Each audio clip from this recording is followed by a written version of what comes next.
Tamam.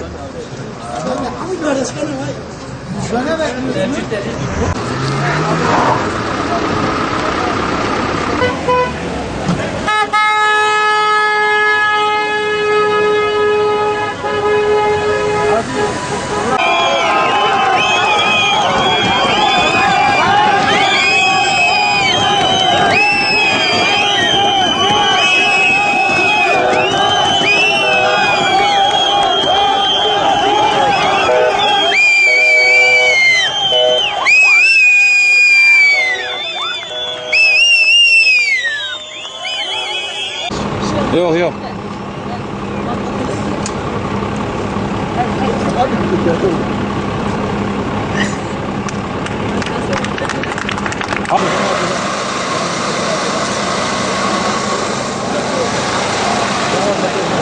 Abi mikrofon hazırdır. Hakan abi.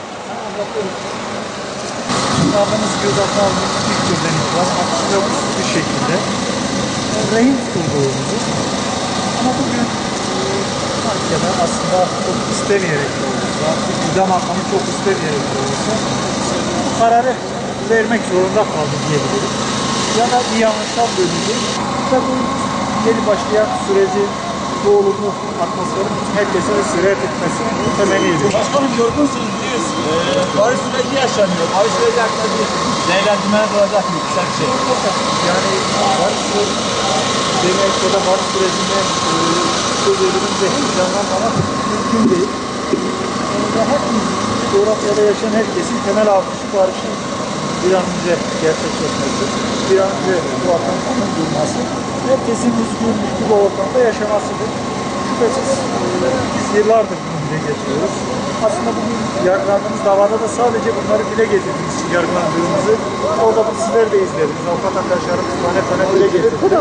Bizim ne kadar haklı olduğumuzu aslında bu süreçte yaşananlarla bir daha ortaya çıktı.